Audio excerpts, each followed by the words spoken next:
আজ রেশন দোকানে গিয়েছিলাম।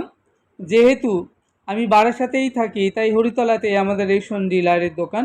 3টে কার্ডে 2টো প্যাকেট পেলাম। প্যাকেটের গায়ে লেখা আছে জগন্নাথের মহাপ্রসাদ, এবং ভেতরে খুব সুন্দর জগন্নাথ, বলদেব এবং সুভদ্রাজির একটি মন্দির সমেত কার্ড এবং চিত্রপট। বেশ ভালো লাগলো এই চিত্রপটটি। এবং ভেতরে রয়েছে একটি প্যারা,